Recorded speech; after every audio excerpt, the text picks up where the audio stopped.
সুপ্রিয় দর্শক, আপনাদেরকে স্বাগত জানাচ্ছি ভোটের সমীকরণের আরেকটি পর্বে। আজ আমরা আলোচনা করব ঢাকা, রাজধানী ঢাকার আশপাশের 4টি জেলা অর্থাৎ মুন্সিগঞ্জ, নারায়ণগঞ্জ, গাজীপুর, নরসিংদী এবং মানিকগঞ্জের 22টি আসনের চালচিত্র। আজকে এ বিষয়ে আলোচনার জন্য বা ভোটের সমীকরণ মেলানোর জন্য, স্ব জেলার ভোটের সমীকরণ মেলানোর জন্য আমাদের স্টুডিওতে আছেন আফজাল হোসেন পন্টি। তিনি বাংলা ভিশনের নারায়ণগঞ্জ প্রতিনিধি এবং নারায়ণগঞ্জ প্রেস ক্লাবের সাধারণ সম্পাদক। আর আছেন সোনিয়া হাবিব লাবণী, তিনি বাংলা ভিশনের মুন্সিগঞ্জ প্রতিনিধি এবং মুন্সিগঞ্জ প্রেস ক্লাবের সাবেক সাধারণ সম্পাদক। এছাড়া অনলাইনে আমাদের সাথে যুক্ত আছেন গাজীপুর থেকে বাংলা ভিশনের স্টাফ রিপোর্টার মীর মোহাম্মদ ফারুক হোসেন। তাছাড়া আছেন মানিকগঞ্জ থেকে আকরাম হোসেন, বাংলা ভিশনের প্রতিনিধি। আছেন লক্ষণচন্দ্র বর্মন, তিনি আমাদের সাথে যুক্ত আছেন নরসিংদী থেকে, তিনি বাংলা ভিশনের প্রতিনিধি। এবং আছেন খলিল শিকদার, তিনি আছেন রূপগঞ্জ থেকে। তো আমরা আলোচনা শুরু করব সোনিয়া হাবিব লাবণীর কাছ থেকে। মুন্সিগঞ্জে আপনার যে 3টা আসন বোধহয়, তাই না? ওখানকার চালচিত্র যদি আপনি আমাদেরকে একটু জানান। 1, 2, 3 আমরা একটু সিরিয়ালে যদি যাই, 1 নম্বর আসনের কি পরিস্থিতি? ধন্যবাদ আপনাকে। তো ইতিমধ্যে আপনি বলেছেন যে মুন্সিগঞ্জের 3টি আসনের কথা। তো আমি একটু বলে পেছনে ফিরে দিতে চাই। সেটা হচ্ছে 2008 সাল থেকে এর আগে যে ছিল 4টি আসন ছিল। তো 2008-এর নির্বাচনের সমীকরণের সময় সেটাকে আসন সীমিত করে 3টা করা হয়। তো এবারে 3টা সংসদীয় আসনে আমরা যেটা মানে দেখছি যে সেখানে সমীকরণটা একটু ভিন্ন। মানে গতানুগতিক যে সমীকরণ ভোটের, সেটা একটু প্রেক্ষাপটটা ভিন্ন। যদি আমি একের কথা বলি, মুন্সিগঞ্জ 1 আসন, সিরাজদিখান উপজেলা এবং শ্রীনগর উপজেলা নিয়েই মুন্সিগঞ্জ 1 আসন। সেই আসনটিতে আমরা লক্ষ্য করছি মূলত আসলে 3 জন প্রার্থীর ভোট যুদ্ধ যদি বলি, সেখানে আছে ধানের শীষ প্রতীক নিয়ে শেখ মোহাম্মদ আব্দুল্লাহ, আছে জামাতের প্রার্থী আল রাজি এবং স্বতন্ত্র প্রার্থী মমিন আলী। তো আমরা যেটা দেখছি এবং সাধারণ ভোটারদের কাছে জিজ্ঞেস করে অনেক সময় আমরা নিউজ পারপাসই তাদের সাথে কথোপকথন অনেকটা যেটা বুঝেছি যে এবার সমীকরণটা একটু ভিন্ন মুন্সিগঞ্জ 1-এ। আমরা দেখেছি ধানের শীষের যে প্রার্থী আছে শেখ মোহাম্মদ আব্দুল্লাহ এবং মমিন আলী, মূলত মানে ভোটের যে যুদ্ধ সেই দুইজনের সাথেই হবে, বিএনপি ভার্সেস বিএনপি। এখানে আবার সুযোগ নিতে চাচ্ছে আমাদের জামাতের যে একেএম ফখরুদ্দিন আল রাজি, সে নিতে চাচ্ছে। তার সমীকরণটা একটু ভিন্ন, যেহেতু ধানের শীষের ভোট কেটে নিবে, সে ওই জায়গাতে ঢোকার জন্য মানে একদম প্রাণপণে চেষ্টা করে যাচ্ছে। তো এই বিষয়ে আরেকটু যদি পিছনে ফিরে যাই, ওইখানে যে আমাদের নির্বাহী কমিটির জাতীয়তাবাদী দলের যে নির্বাহী কমিটির স্বেচ্ছাসেবক বিষয়ক যে ছিলেন সম্পাদক শরফত আলী সপু, সেও কিন্তু চেয়েছিল, তো সে পায়নি এবং শেষ পর্যন্ত সে নিজেই প্রত্যাহার করে নিয়েছে প্রার্থিতা। তবে যেহেতু সমীকরণটা এইরকম হয়েছে, যেহেতু মমিন আলী এবং শরফত আলী সপু দুইজন একসাথেই কাজ করেছে প্রার্থিতা পাওয়ার জন্য, তো একজন সরে গেলেও কিন্তু এখানে একটি মানে কিন্তু থেকে যায়, শেষ পর্যন্ত আসলে উভয়ে কি এক হবে কিনা। বা ইতিমধ্যে আমরা যেটা দেখেছি যে শরফত আলী সপুর যে সমর্থকরা আছে 5 জন বহিষ্কার হয়েছে। তো বহিষ্কার হওয়ার পর থেকে কিন্তু সমীকরণটা আরেকটু ভিন্ন হয়ে গিয়েছে যে, এবং শরফত আলী সপু উনি ওমরা করার জন্য সৌদি আরব ছিলেন। উনি আসার যেদিন এসেছে সেদিনই কিন্তু তার সমর্থকদের বহিষ্কার করেছে। তো তারপর দিন সে এলাকায় গিয়েছে, ধানের শীষের পক্ষে ভোট চেয়েছে। কিন্তু আসলে মমিন আলীর যে ভোটার, তারা কিন্তু এখনো ভাবছে যে যেহেতু আমরা একসাথে কাজ করেছি, ধানের শীষ প্রতীক পাইনি, কিন্তু আমরাও কিন্তু ধানের শীষের সমর্থক। সেই ক্ষেত্রে আমরা একটু চুপ করে থাকি। আর আরেকটি বিষয় হচ্ছে যে এই যে চুপ করে থাকা, বা ওইখানে আমরা জানি শ্রীনগরের যে ভোটার, সেখানেও কিন্তু মানে এক আসনের ভোটার সংখ্যাও কম না, 5.5 লাখ ভোটার। সিরাজদি খান হচ্ছে শেখ মোহাম্মদ আবদুল্লাহর বাড়ি। আর বিদ্রোহী প্রার্থী যে আছে, যেটা স্বতন্ত্র আমরা বলি, বিএনপিরই মমিন আলী, তার বাড়ি শ্রীনগর। তো ভোটের সমীকরণটা আসলে অনেকটা থমকে আছে যে কোন পাল্লায় আসলে যাচ্ছে। ইতিমধ্যে আবার শেখ মোহাম্মদ আবদুল্লাহর কাছেও কিছু চলে এসেছে, যেহেতু ধানের শীষের প্রতীক পাওয়ার পরে কেন্দ্র থেকে নির্দেশনা মেনে কাজ করে যাচ্ছে। তো ওই একের হিসাবটা আসলে মানুষ এখনো মিলাতে পারছে না যে শেষ পর্যন্ত আর কার পালাটা ভারী হবে। তবে মূল প্রতিদ্বন্দ্বিতা হবে স্বতন্ত্র প্রার্থী এবং ধানের শীষের যে প্রার্থী আছে তাদের মধ্যে।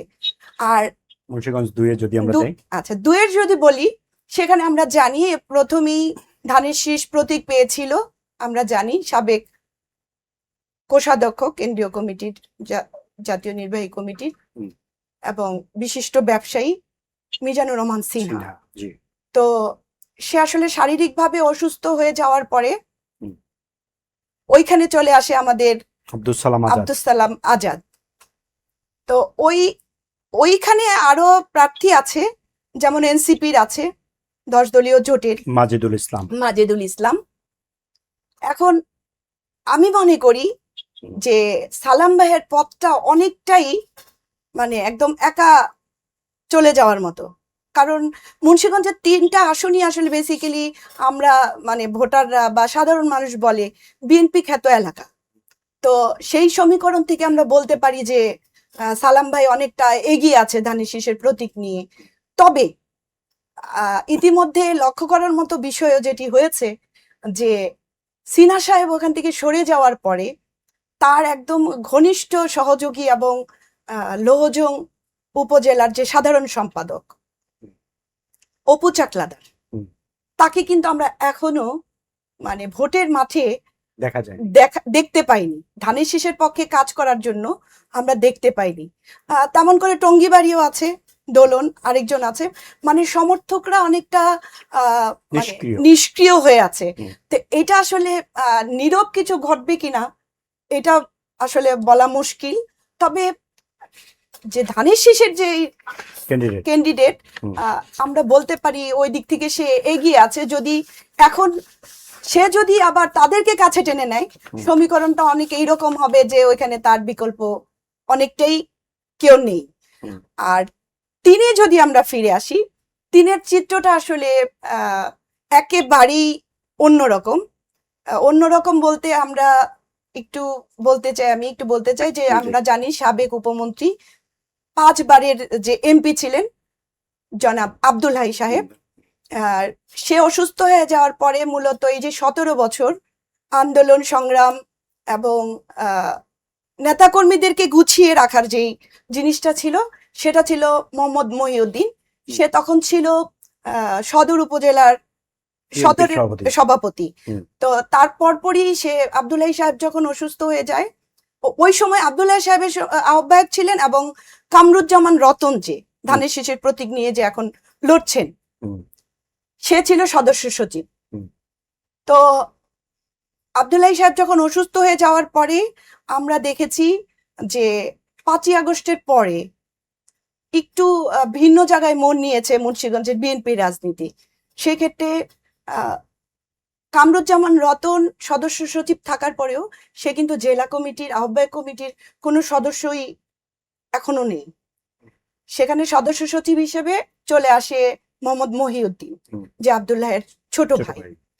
তো তারপর থেকেই মানে সমীকরণটা একটু পাল্টে যায় মুন্সিগঞ্জের। সেটা এখন আরো বেশি মানে বিস্ফোরিত হয়েছে বলতে পারি নির্বাচনকে কেন্দ্র করে।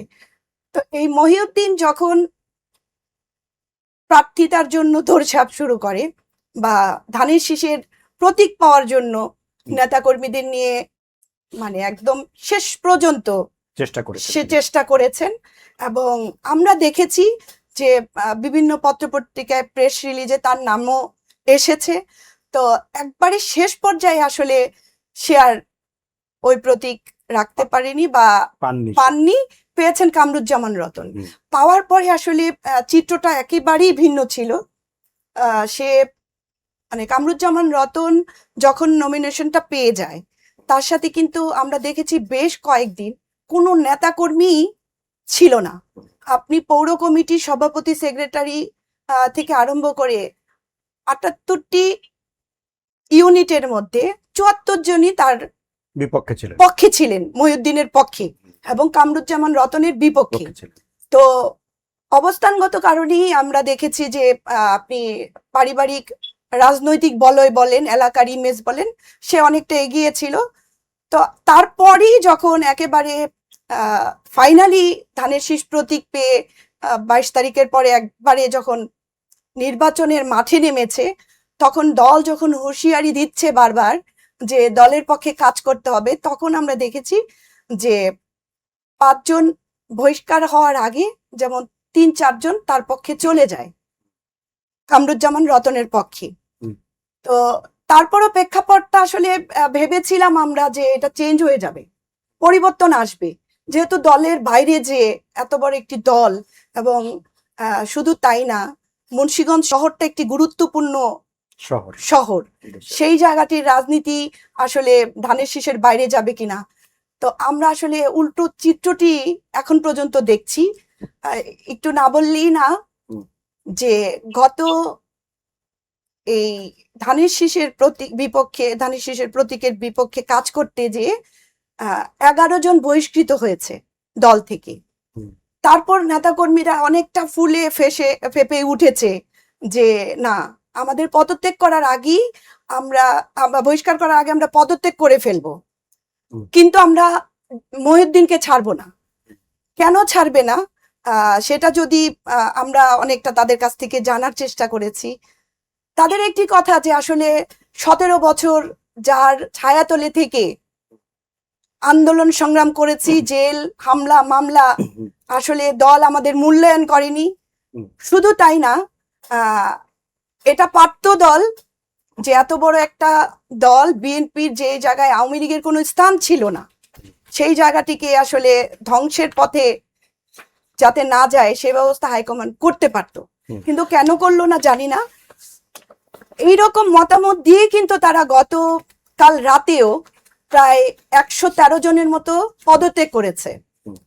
তো এই যে পদত্যাগ করাটা আমি মনে করি একটি দলের জন্য এবং গুরুত্বপূর্ণ একটি জেলা এবং শহরের জন্য, মুন্সিগঞ্জ ৩, এটার জন্য আসলে একটি অশুভ সংকেত আমরা বলতে পারি। ভোটের মাঠে তো অবশ্যই, সেখানে কিন্তু রাজনীতির মাঠটাও অনেকটা সংকীর্ণ হয়ে গিয়েছে।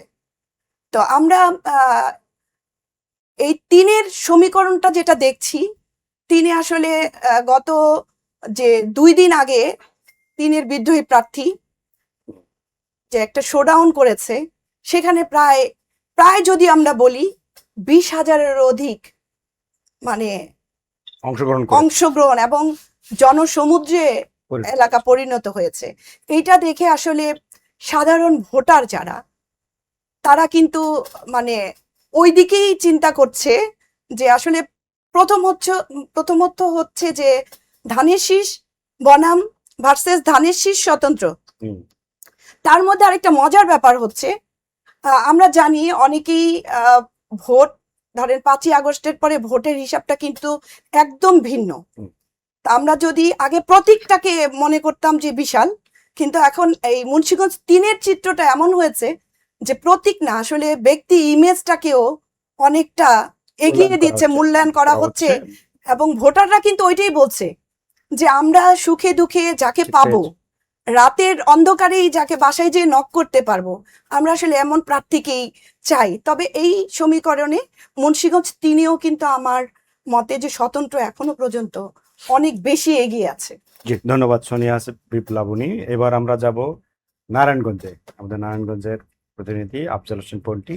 আপনি নারায়ণগঞ্জে তো আসন হচ্ছে 5টা, 5টা আসন। এর মধ্যে রূপগঞ্জ কয় নাম্বার আসন? 1। তাহলে আমরা একটু রূপগঞ্জ থেকে আসি, ওইখানে মাঠের পরিস্থিতি জেনে তারপর আপনার কাছে আসছি। খলিল শিকদার কি শুনতে পাচ্ছেন? আচ্ছা, আপনি নারায়ণগঞ্জ আপনি নারায়ণগঞ্জ একে নিউজ কভার করেন আপনি, তো ওইখানকার মাঠের পরিস্থিতি কি? আমরা দেখতে পাচ্ছি যে 7 জনের মতো প্রার্থী আছেন, তো এর মধ্যে বিএনপির ধানের শীষের প্রার্থী আছেন, তেমনি দাঁড়িপাল্লার প্রার্থীও আছেন। তো ওখানে কোন প্রার্থীর কি অবস্থান একটু যদি দর্শকদেরকে জানান। আমার এখানে 7 জনের মধ্যে চারজন প্রার্থী খুব তুমুল তারা লড়ছে, এর মাঝখানে 2 জন প্রার্থী খুব এখন মাঠে আছে। খুব ধানের শীষ প্রতীক মোস্তাফিজুর রহমান ভূঁইয়া দীপু সাহেব আর হচ্ছে গিয়া আনোয়ার হোসেন মোল্লা দাঁড়িপাল্লা, এদের নির্বাচন খুব এখন তুমুল হচ্ছে পাড়া মহল্লায়। এখনো আমাদের কাঞ্চন ওয়ার্ডে প্রত্যেকটি পাড়ায় পাড়ায় মোস্তাফিজুর রহমান ভূঁইয়া দীপু সাহেব গণসংযোগ করে যাচ্ছে, মিটিং মিছিল করে যাচ্ছে। সেই ক্ষেত্রে আমাদের এখানে ধানের শীষ প্রতীকের যে মোস্তাফিজুর রহমান দীপু ভূঁইয়া আছেন, উনি মাঠ চষে বেড়াচ্ছেন। আল্লাহ দিয়ে দাঁড়িপাল্লার যে ক্যান্ডিডেট আছে আপনার আনোয়ার হোসেন মোল্লা, ইনিও কিন্তু মাঠে আছেন। আর আরো 2 জন দেখা গেছে যে ইমদাদুল হক হাশিমি হাত পাখা মার্কা ইসলামী আন্দোলন, ওনাকেও দেখা যায় কিন্তু তেমন না। আরেকজন আছে আপনার ট্রাক মার্কা ওয়াসিমউদ্দিন, ওনাকে তেমন একটা দেখা যাচ্ছে না মাঠে। কিন্তু তুলনামূলক ভাবে 2 জনেই মাঠে এখন পুরোপুরি আছেন। দাঁড়িপাল্লা ধানের শীষ খুব এখন আমাদের এখানে নির্বাচন হওয়া খুব প্রচুর ভাবে বয়ে যাচ্ছে আর কি, এই রূপগঞ্জে আর কি। তো সেই ক্ষেত্রে আরেকটি কথা বলতে হয়, আমাকে যারা বলতেছে যে আমাদের নির্বাচনী লেখাগুলা প্রচার করার জন্য ওনারা সবাই। ধন্যবাদ খলিল শিকদার আপনাকে। আর রূপগঞ্জ 1 আসন যেটা একমাত্র এইখানেই আমি বলবো যে ধানের শীষের প্রার্থী কিছুটা স্বস্তিতে আছেন সামগ্রিক অবস্থার বিবেচনায়, কারণ এইখানে বিদ্রোহী প্রার্থী নাই। কিন্তু বাকি যে 4টি আসন আছে, এখানে এই 4টি আসনেই কিন্তু বিদ্রোহী প্রার্থীরা যথেষ্ট ভোগাবে বিএনপিকে, এবং আমরা যেটা দেখতে পাচ্ছি যে এর ভেতরে একাধিক স্বতন্ত্র প্রার্থী যারা বিএনপিরই আসলে রাজনীতি করতেন এবং বেশ অনেক প্রভাবশালী নেতা ছিলেন, তারা কিন্তু স্বতন্ত্র দাঁড়িয়ে গেছেন এবং তারা জয়ী হয়েও আসতে পারেন এবং তারা যথেষ্ট মানে লড়াই করবেন, এটা প্রতীয়মান হচ্ছে এখন পর্যন্ত। এবং সময় যত গড়াচ্ছে ততই আস্তে আস্তে খুব ক্লোজ হয়ে আসছে।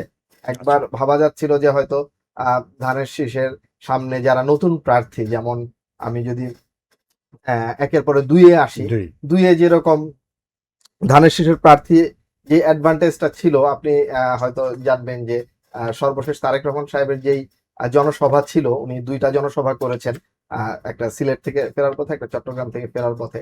তো 2500-এর যে কাঁচপুরের যে সমাবেশটা, ওইটাতে একটা ছোট্ট ঘটনা ঘটে, এটা হয়তো ওরকম কিছু না, কিন্তু ভোটারদের ভিতরে একটা প্রভাব ফেলেছে। আমাদের যেই ধানের শীষের প্রার্থী আছেন নজরুল ইসলাম আজাদ, ওনাকে সরে যেতে বলেন হাতের ইশারায় তারেক রহমান। তো তখন কিন্তু তাকে নিরাপত্তা দায়িত্বে যারা আছেন তারা তাকে সরিয়ে নেন ইসে থেকে, স্টেজ থেকে, তার পেছন থেকে।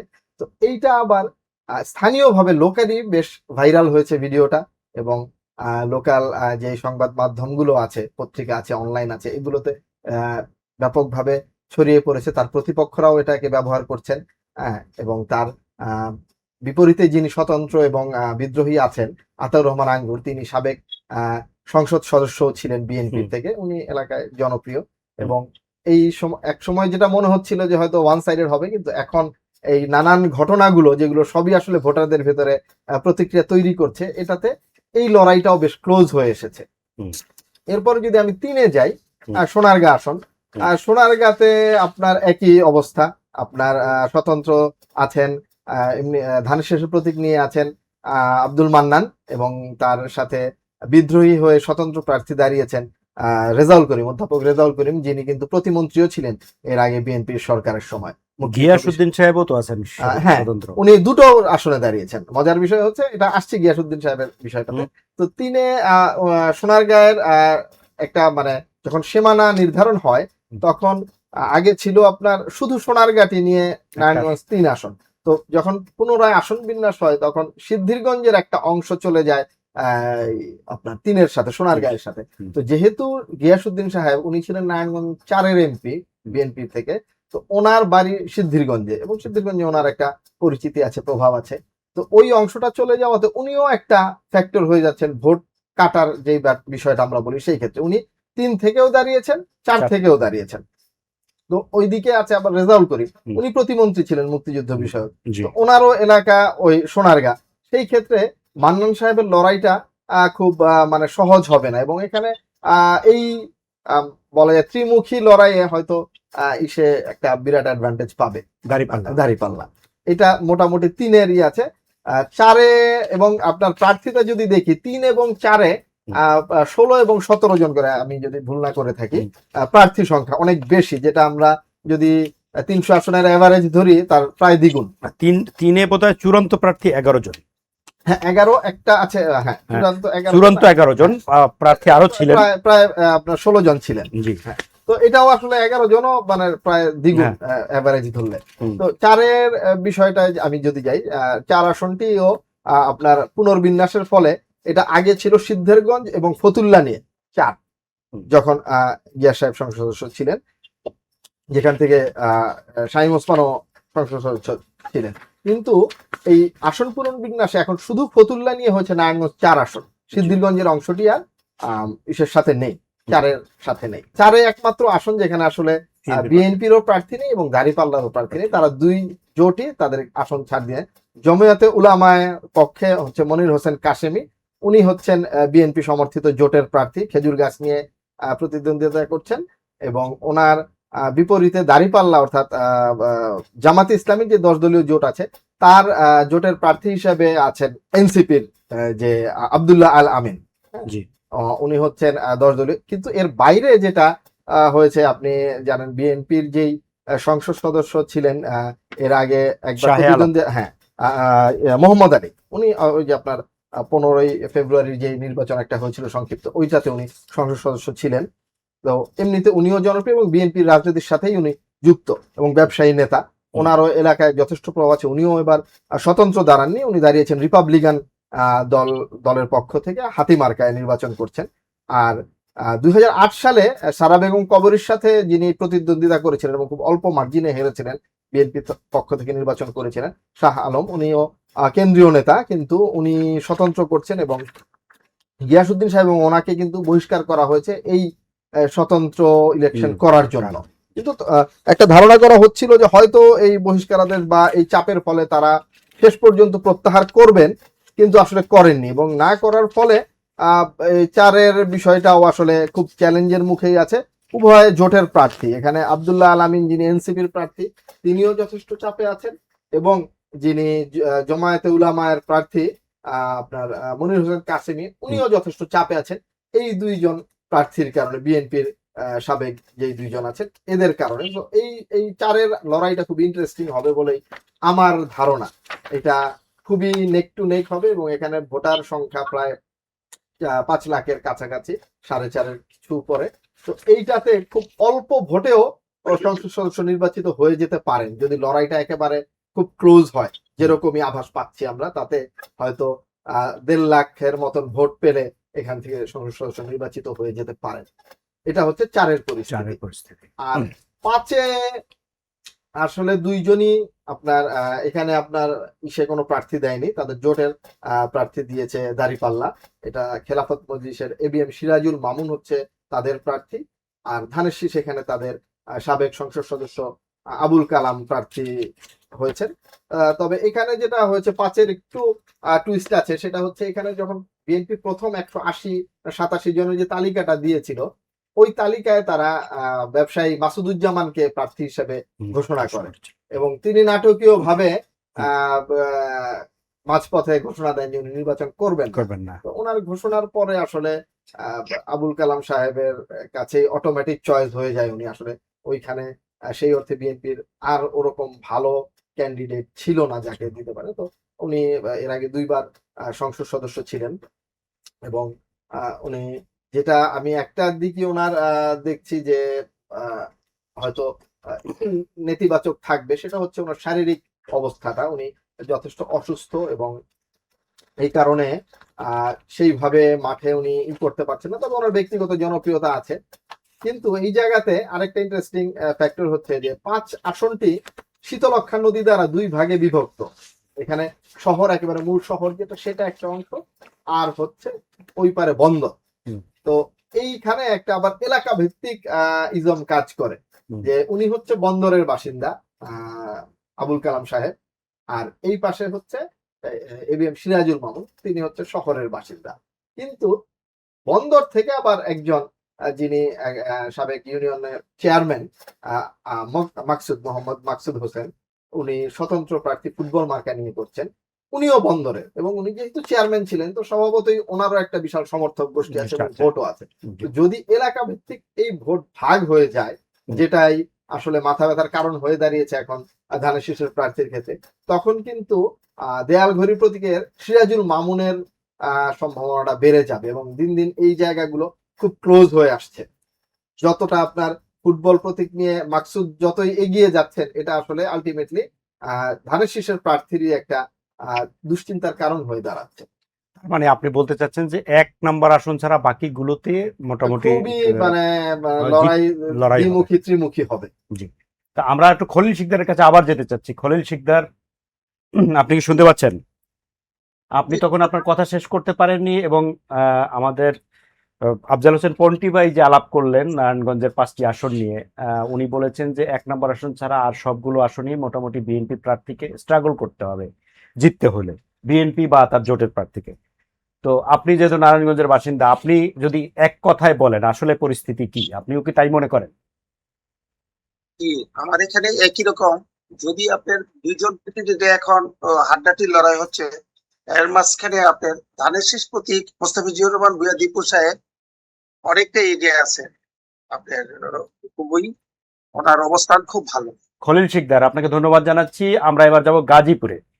গাজীপুর থেকে আমাদের সাথে যুক্ত আছেন মীর মোহাম্মদ ফারুক, বাংলা ভিশনের স্টাফ রিপোর্টার।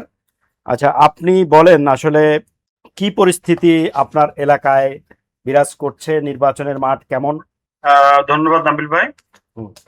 সারা দেশে ভোটের সমীকরণটা যেভাবে সহজে করা যায়, গাজীপুরের 5টি আসনে কিন্তু ততটা সহজভাবে ভোটের সমীকরণটা করা যাবে না। জি, এখানে অনেকগুলো ফ্যাক্টর এখানে কাজ করে। যেমন ধরেন, গাজীপুরে 5,000-এর বেশি শিল্প কারখানা আছে। জি, এখানে যারা শ্রমিক হিসেবে কাজ করে, এটা সারা দেশের বিভিন্ন জায়গা থেকে আসে, তারা এখানে চাকরি করে, এখানে তারা বসবাসও করে, এবং তারা এখানকার অনেক রাজনৈতিক সামাজিক কর্মসূচিতে অংশগ্রহণ, মিছিল মিটিং এ অংশগ্রহণ করে। কিন্তু ভোটের আগের রাতে তারা চলে যায় নিজের এলাকায়, গাজীপুর ছেড়ে চলে যায়, নিজের এলাকায় গিয়ে তারা ভোট দেয়। জি, তো যতদিন তারা এই গাজীপুরে থাকে, তখন সব ধরনের তাদের যে মানসিকতা, তাদের যে অভিজ্ঞতা, সেগুলো তারা এখানে কাজে লাগায়, এখানে প্রভাবিত করে। পরে যেহেতু ভোটের 1 দিন বা 2 দিন আগে তারা চলে যায়, জি, তখন যোগ বিয়োগটা মানে অন্যরকম হয়ে যায়, জি, আপনার মিলে না। এবারও আশা করা যায় যে এবছরও 15 থেকে 20 লক্ষ গাজীপুর ছেড়ে চলে যাবে 10 ফেব্রুয়ারি রাতে অথবা 11 ফেব্রুয়ারি সকালে তারা চলে যাবে। গাজীপুর 1 আসনের পরিস্থিতি কি? ওখানে বিএনপির প্রার্থী মুজিবুর রহমান, দাঁড়িপাল্লা থেকে আছেন শাহ আলম বকশী, এছাড়া আরো বিভিন্ন দলের তো 8 জন প্রার্থী আছেন সর্বমোট। তো ওখানে কোন দলের প্রার্থী এগিয়ে আছেন জনপ্রিয়তার দিক থেকে, আপনার কাছে কি মনে হচ্ছে? এখানটায় এই যে 5 আগস্টের পরে যখন ভোটের চিন্তা চলে আসলো, তখন একটা নির্বাচিত জেলা কমিটিকে একটু ভেঙে দেওয়া হয়েছিল।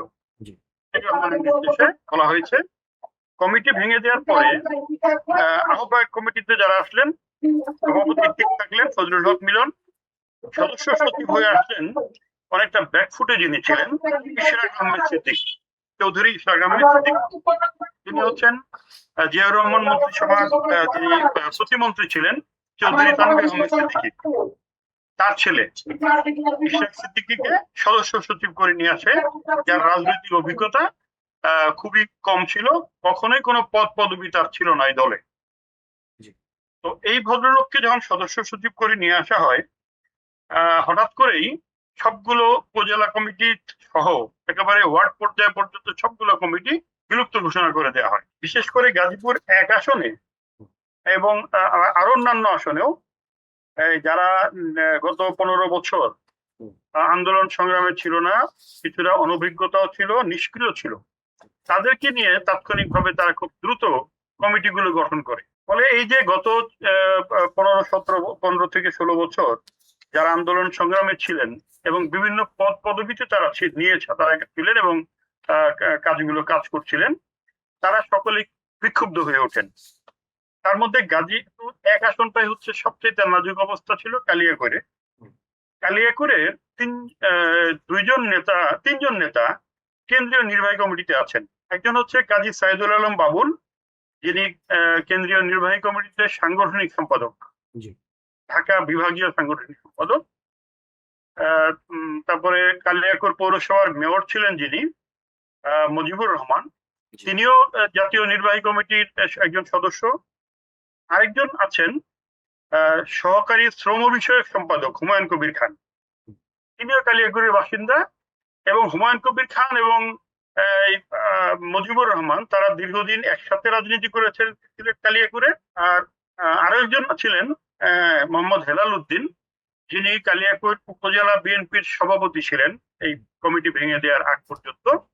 যিনি এরা সবাই প্রায় সমবয়সী এবং একসাথে রাজনীতি করত। এই যে পুরো 4 জন নেতা, তাদেরকে 4টা গ্রুপও কিন্তু কালিয়াকৈরে আছে।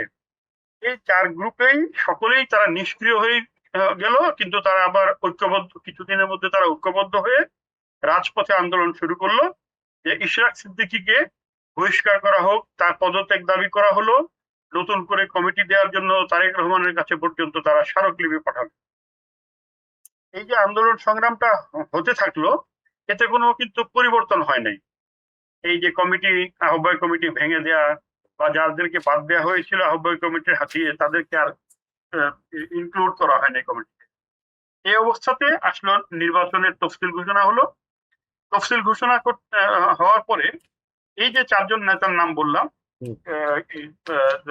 কাজী সাইদুল আলম বাবুল, হুমায়ুন কবির খান, মুজিবুর রহমান, তারপরে আরো একজন আছে পারভেজ আহমেদ, এরা সকলেই মনোনয়ন চাইলো কেন্দ্রের কাছে। সেই সাথে এই যে ইশরাক আহমেদ সিদ্দিকী, যিনি সদস্য সচিব জেলা বিএনপির, তিনি মনোনয়ন চাইলেন। কিন্তু মনোনয়ন যখন এই যে ঐক্যবদ্ধ হয়ে তারা আন্দোলন সংগ্রামটা করলেন, তারপরে তারা কিন্তু একটা সিদ্ধান্ত নিয়েছিলেন যে আমাদের এই 4 জনের মধ্যে যাকেই মনোনয়ন দেওয়া হোক, বাকি 3 জন সহ সকলে মিলে ঐক্যবদ্ধ হয়ে তার পক্ষে আমরা কাজ করব। এবং এটা খুব ভালো একটা প্রচারও হয়েছিল সোশ্যাল মিডিয়াতে, এবং এটা জাতীয় দৈনিকগুলোতে এবং বিভিন্ন মিডিয়াতে প্রচার হয়েছিল। কিন্তু হঠাৎ করে যখন মনোনয়নটা মুজিবুর রহমান পেয়ে গেলেন, যিনি কালিয়াকৈর পৌরসভার প্রশাসক ছিলেন এবং মেয়র ছিলেন, টানা তিনি 20 বছর এই কালিয়াকৈর পৌরসভায় নেতৃত্ব দিয়েছেন প্রশাসক এবং মেয়র হিসেবে। ইভেন আওয়ামী লীগের যে শাসন আমল, এই শাসন আমল প্রায় পুরোটাই একেবারে একটানা 20 বছর তিনি নেতৃত্ব দেন। ফলে আওয়ামী লীগের সাথে তার সখ্যতা রয়েছে এরকম কিছু অভিযোগ তার বিরুদ্ধে কিন্তু ছিল। এইসব অভিযোগ তুলে তারা বাকি যারা ছিল তারা আস্তে আস্তে সরে যেতে থাকলো, যে আওয়ামী লীগের দোসর, তাকে মনোনয়ন দেওয়া হলো, আমরা আর নির্বাচনটা করবো না, রাজনীতিতে থাকবো না। এই অবস্থাতে বেশ কিছুদিন কাটলো। তারপরে কেন্দ্রের নির্দেশ সহ বিভিন্ন উপায়ে তাদেরকে বিভিন্ন সময় মুজিবুর রহমান তাদের সাথে কথা বললেন, এবং তারা ইন্ডিভিজুয়ালি মানে আলাদা আলাদা ভাবে মুজিবুর রহমানকে আশ্বস্ত করলেন যে তুমি মাঠে নেমে যাও, হ্যাঁ কাজ করতে থাকো, আমরা তোমার সাথে আছি। কিন্তু নির্বাচনের মাঠে এখন পর্যন্ত মুজিবুর রহমান একাই কিন্তু নির্বাচনী প্রচার অভিযান চালিয়ে যাচ্ছেন তার কিছু কর্মী সমর্থকদের নিয়ে। বাকি যারা যে 3 জন, তাদের যে বিশাল কর্মী বাহিনী, তাদের যারা ফলোয়ার, তারা কিন্তু নির্বাচনের মাঠে এখন পর্যন্ত সেইভাবে মাঠে নামছে না। ওই 3 নেতা সহ তার কর্মীরা কিন্তু এখন নিষ্ক্রিয় হয়ে আছে। ফলে এই বিএনপির নেতা তিনি অনেকটা জামাতের যিনি প্রার্থী, তিনি অবশ্য রাজনীতির মাঠে একেবারেই নতুন। জামাতের প্রার্থী, তিনি সরকারি কর্মকর্তা ছিলেন জেলা প্রশাসক লেভেলের তিনি কর্মকর্তা। উপসচিব হিসেবে তিনি রিটায়ার করেন 2003 সালে। এই ভদ্রলোকের এলাকাতে তেমন পরিচিতি বা যোগাযোগ তেমনটা নাই, এবং তার পরিবারের কমপক্ষে 20 জন সদস্য আছেন যারা বিএনপি রাজনীতিতে প্রত্যক্ষ পরোক্ষভাবে জড়িত। তার মধ্যে 10 জন আছে বিভিন্ন পদ পদবি নিয়ে আছে, তারা উপজেলা কমিটিতে, জেলা কমিটিতে এবং ইউনিয়ন কমিটিগুলোতে। জামাতের রাজনীতিতে ওই পরিবারের মানে বক্সি পরিবার, এটা ওই কালিয়াকুরের একটা বেশ পরিচিত একটা পরিবার। এই পরিবারের কোনো সদস্যই জামাতের রাজনীতিতে নাই। শাহ আলম বক্সি তিনি জামাতের সারা দেশে যেভাবে তারা প্রচারণা চালাচ্ছেন তিনি সেভাবেই প্রচারণা চালাচ্ছেন করছেন, কিন্তু তারপরেও মানে যেহেতু বিএনপির সকল নেতাকর্মীরা একসাথে মাঠে নামেন নাই, জামাতেরও নেতাকর্মীরা সেইভাবে প্রকাশ্যে অন্যান্যবার যেভাবে উৎসবের আমেজে নির্বাচনী প্রচার অভিযান করা হয়, এই চিরাচরিত সেই স্টাইলে কিন্তু গাজীপুরের 1 আসনের নির্বাচনী প্রচার অভিযান হচ্ছে না। এবারে অনেকটা ম্রিয়মান, উৎসবের সে আমেজটি নেই, স্বাদ রব নেই। সাধারণ মানুষের মধ্যে, সাধারণ ভোটারদের মধ্যে এর প্রভাব কিন্তু নেতিবাচক প্রভাব পড়েছে। তারা অনেকটা এমনটাই যে কি জানি ভাই ভোট কবে হবে, কি হবে, এরকম একটা ভাব তাদের মধ্যে। আচ্ছা, আপনি দেখি বলছিলেন যে করা যায়। বিএনপি পুরোপুরি মাঠে নামেনি, জামাতের প্রার্থীও অত রাজনৈতিকভাবে রাজনীতিতে নতুন মানুষ, তার তো অভিজ্ঞতার এইটার কারণে, সুবিধা কি অন্য কোনো দল নেবে নাকি মূল প্রতিদ্বন্দ্বিতা এই 2 প্রার্থীর মধ্যেই হবে? হ্যাঁ, মূল প্রতিদ্বন্দ্বিতা এই 2 প্রার্থীর মধ্যেই হবে। অন্য কোনো প্রার্থী যারা আছে আরো 6 জন, তাদের মধ্যে জাতীয় পার্টির একজন প্রার্থী আছেন, তিনিও এই জাতীয় পার্টির রাজনীতিতে খুব বেশি সক্রিয় ছিলেন না, শফিকুল ইসলাম বাবুল। আরেকজন আছেন একজন স্বতন্ত্র প্রার্থী, তিনি বিখ্যাত 4টি শিক্ষা প্রতিষ্ঠান তার রয়েছে, এই শিক্ষা প্রতিষ্ঠানের তিনি মালিক। তিনি একজন স্বতন্ত্র প্রার্থী, ইমারত হোসেন খান।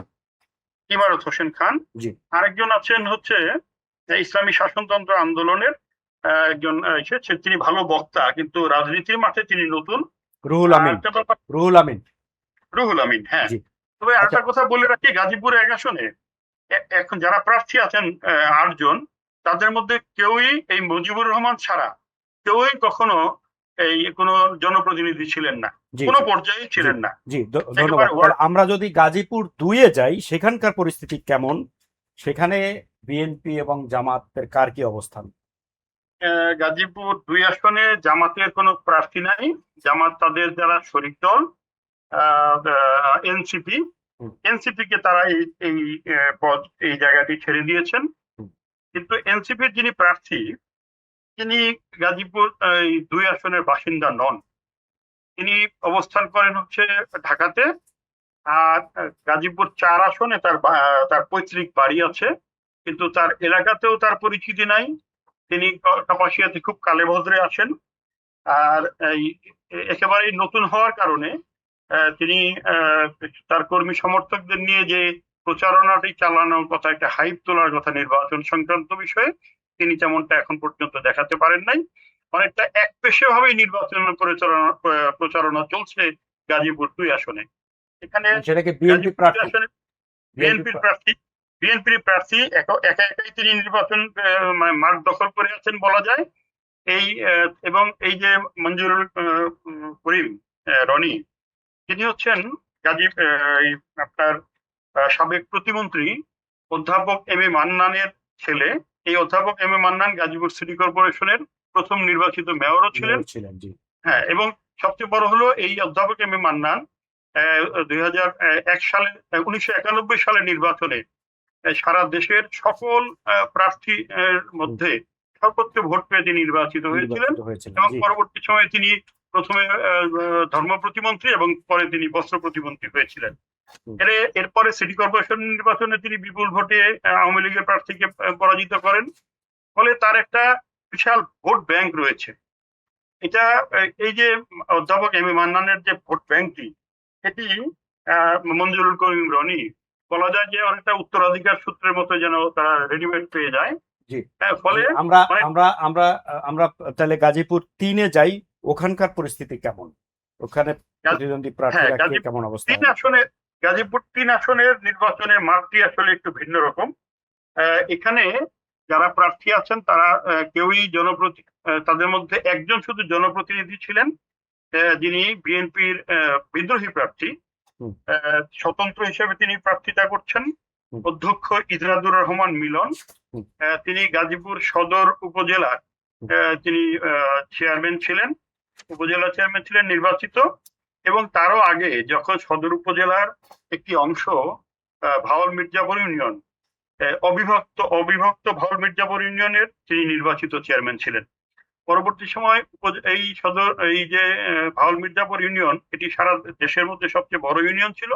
ইউনিয়নটি ভেঙে 3টি ইউনিয়ন গঠন করা হয়। পিরুজালি, মির্জাপুর, এরকম 3টা ইউনিয়নে তার বিভক্ত করা হয়। পরে এর সাথে যোগ করা হয় বাড়িয়া ইউনিয়ন। এই 4টে ইউনিয়ন নিয়ে গঠন করা হয় গাজীপুর সদর উপজেলা। এই সদর উপজেলাতেও তিনি নির্বাচিত হয়ে উপজেলা চেয়ারম্যান হিসেবে তিনি তার টার্ম পূর্ণ করতে সক্ষম হয়েছিলেন।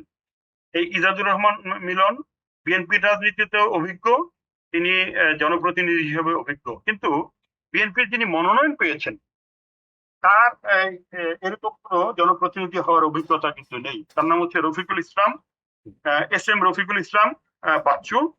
তিনি ড্যাবের কেন্দ্রীয় নেতা, ডক্টরস অ্যাসোসিয়েশন অফ বাংলাদেশ, এটার কেন্দ্রীয় নেতা। স্থানীয় বিএনপি রাজনীতিতে তিনি খুব বেশি দিন হয়নি তিনি যোগ দিয়েছেন। তবে এই 5 আগস্টের আগে, এই অল্প কিছুদিন আগে তিনি মামলায় আসামি হয়ে জেল খেটেছিলেন। তারপরে তার নামটা বেশি ছড়িয়ে পড়ে স্থানীয় রাজনীতিতে। এই যে স্বল্প পরিচিতি এবং স্বল্প দিনের যোগাযোগ, এতে করে তিনি বিএনপির নেতাকর্মীদেরকে সাথে নিয়ে খুব বেশি যে ভালো করতে পারছেন এমনটা কিন্তু মনে হচ্ছে না। বরঞ্চ বলা যায় যে এই তার যে সতীর্থ একই দলের নেতা বিদ্রোহী প্রার্থী ইজাদুর রহমান মিলন, তার সাথেই যেন তার লড়াইটি হবে। কারণ তার যে অন্য যে দল, অন্য দলের প্রার্থী হয়েছেন, এটা জামাতের শরিক দলকে দেওয়া হয়েছে। রিক্সা প্রতীকে নির্বাচন করছেন। এই ভদ্রলোকও খুব একটা পরিচিত মুখ না, এবং তার নির্বাচনী প্রচার অভিযানও খুব বেশি কোথাও দেখা যাচ্ছে না। এ কারণে বলা যায় যে গাজীপুর 3 আসনের যে নির্বাচনী প্রতিদ্বন্দ্বিতা, এটি হবে বিএনপি বনাম বিএনপির মধ্যে। আচ্ছা, স্বতন্ত্রের সাথে বিএনপির মূল প্রার্থী। আচ্ছা, এরপরে আমরা যদি গাজীপুর 4-এ যাই, এটা একটা ঐতিহাসিক আসন। এই আসনের সংসদ সদস্য ছিলেন হান্নান সাহেব। হান্নান সাহেব ছিলেন পাটমন্ত্রী, আগে খালেদা জিয়ার এবং মন্ত্রী 111-এর পরে উনি একটা বড় ভূমিকা পালন করেছেন বিএনপির দলকে সংগঠিত করার জন্য উনি ওনার একটা ঐতিহাসিক ভূমিকা আছে। এই প্রেক্ষাপটে আমরা জানি ওখান থেকে ওনার ছেলে রিয়াজুল হান্নানকে প্রার্থী করা হয়েছে, শাহ রিয়াজুল হান্নানকে প্রার্থী করা হয়েছে। এছাড়া আমরা জানি ওখানেও স্বতন্ত্র প্রার্থী আছেন, ইসলামী আন্দোলনের প্রার্থী আছেন, জামাতে ইসলামীর সালাউদ্দিন সাহেব আছেন প্রার্থী। তো ওখানে কার অবস্থান কি? রিয়াজুল হান্নান সাহেব কি তার বাবার ঐতিহ্য সারা পাচ্ছেন ভালোভাবে নাকি?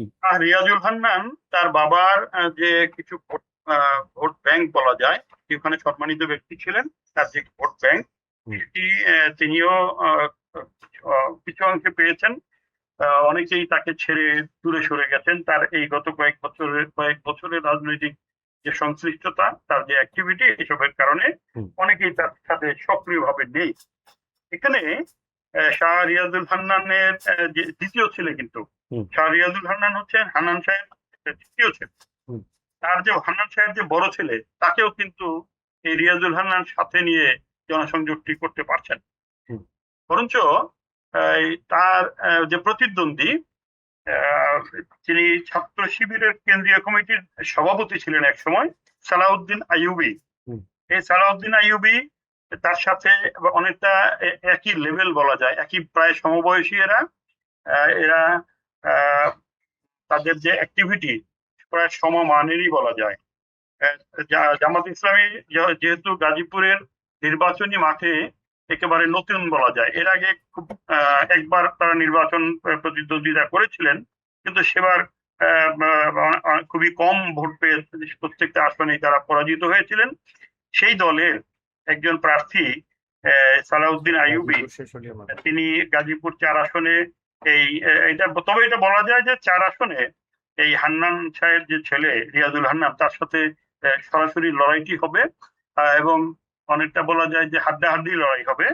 যদিও ভোটের সকল ভোটের মাঠে তাদের উভয় দল তাদের যে ভোট ব্যাংক হওয়ার কথা, যেটা আমরা সারা দেশের মানুষ যেটা ভাবছে যে আওয়ামী লীগ যার পক্ষে যাবে সেই পাস করবে। আমার মনে হয় যে এই উভয় প্রার্থী সেই আওয়ামী লীগের ভোটের উপর অনেকটা নির্ভর করবে। তার এই ছাত্র সালাউদ্দিন আইয়ুবীও অপেক্ষায় থাকবেন যে আওয়ামী লীগের ভোটগুলো পাওয়া যায় কিনা। রিয়াজুল হান্নান তিনিও অপেক্ষায় থাকবেন আওয়ামী লীগের ভোটগুলো পাওয়া যায় কিনা।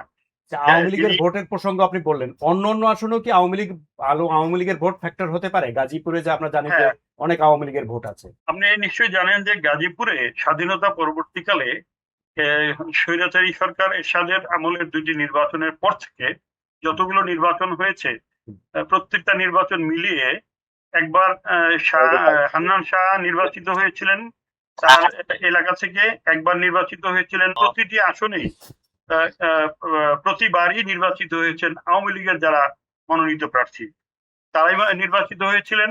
ফলে এখানে আওয়ামী লীগের যথেষ্ট প্রভাব রয়েছে। এসব নির্বাচনগুলোতে বিএনপির প্রার্থীরা হতেন নিকটতম প্রতিদ্বন্দ্বী, প্রতিবারই নির্বাচিত হতেন আওয়ামী লীগ। সুতরাং আওয়ামী লীগের এখানে কর্মী সমর্থক এবং ভোটার অন্যদের তুলনায় অনেক বেশি। সে কারণে আওয়ামী লীগ ভোটের মাঠে না থাকলে গাজীপুরে নির্বাচনী যে আমেজ সেটি অনেকটা ম্রিয়মান হয়ে থাকবে, এমনটাই মনে করছেন আসলে যারা অভিজ্ঞ বয়স্ক যারা ভোটার, আমি তাদের সাথেও কথা বলেছি। তারা বলেছেন যে অন্যান্যবার যে বিগত সময়টিতে আওয়ামী লীগের আমলে যে ভোট কাস্ট হয়েছে, এবার হয়তোবা সে পরিমাণ ভোটও কাস্ট নাও হতে পারে গাজীপুরে। আচ্ছা, আমরা যদি না গাজীপুর 5-এ যাই, সেখানে আমরা জানি যে জাতীয়ভাবে পরিচিত 2 জন প্রার্থী আছেন। একেএম ফজলুল হক মিলন, সাবেক ছাত্র নেতা এবং বিএনপির কেন্দ্রীয় নেতা, গুরুত্বপূর্ণ মানুষ। এছাড়া গাজী আতাউর রহমান ইসলামী আন্দোলন বাংলাদেশের প্রার্থী হয়েছেন। উনি জানি আমরা যে জামাতের সাথে যে জোট ভেঙে গেল, এটা চরমোনাই পীরের বা তার দলের পক্ষ থেকে উনি ঘোষণা করেছিলেন। গাজী আতাউর রহমান দলের মুখপাত্রের, ইসলামী আন্দোলনের অনেকটা মুখপাত্রের দায়িত্ব পালন করছেন, তো উনি এই আসন থেকে প্রার্থী হয়েছেন। এছাড়া খায়রুল হাসান জামাতের প্রার্থী রয়েছে। এই আসনের ভোটের সমীকরণটা কি আসন? এখানেও একই কথা। এখানে অভিজ্ঞ নেতা রয়েছেন ফজলুল হক মিলন, তিনি বিএনপির, এবং তিনি কাপাসিয়া টালিগঞ্জ মিলে যখন গাজীপুর 4 আসন ছিল সেই সময়টিতে তিনি নির্বাচিত হয়েছিলেন। একবার 96 সালের স্বল্প সময়ের যে মেয়াদের যে সংসদ, সেটিতে নির্বাচিত হয়েছিলেন। পরে একবার নির্বাচিত হয়েছিলেন 2001 সালে সংসদ সদস্য হিসাবে। এছাড়া আর যারা প্রার্থী আছে তাদের এই জনপ্রতিনিধি হওয়ার অভিজ্ঞতা নেই। এখানে খায়রুল হাসান জাতীয় জামাতের যিনি প্রার্থী, তার যথেষ্ট কর্মী সমর্থক রয়েছে, এবং আমার কাছে মনে হয় যে শুধু আমার কাছেই না, অন্যান্য যারা অভিজ্ঞ যারা ভোটার তাদের সাথেও কথা বলে আমি যেটা পেয়েছি সেটা হচ্ছে এখানে লড়াই যদি হয় কিছুটা হয়, সেটা হবে বিএনপি এবং জামাতের মধ্যেই। এখানে গাজী আতাউর রহমান তিনি আসলে তৃতীয় অবস্থানে থাকবেন, কারণ তার এখানে ব্যক্তিগত প্রভাব এবং ভোটারের সংখ্যা খুবই কম। এখানে তাদের যে দলীয় যে কর্মী বাহিনী সেটিও বেশি সংখ্যায় নেই, এবং তারা জনসংযোগটিও সংগঠিত হয়ে করতে পারছেন না। দৃষ্টিগোচর কিছুটা হচ্ছে বিএনপির এবং জামাত ইসলামের যারা প্রার্থী কর্মী সমর্থক তাদের জনসংযোগটি আসলে পরিলক্ষিত হচ্ছে।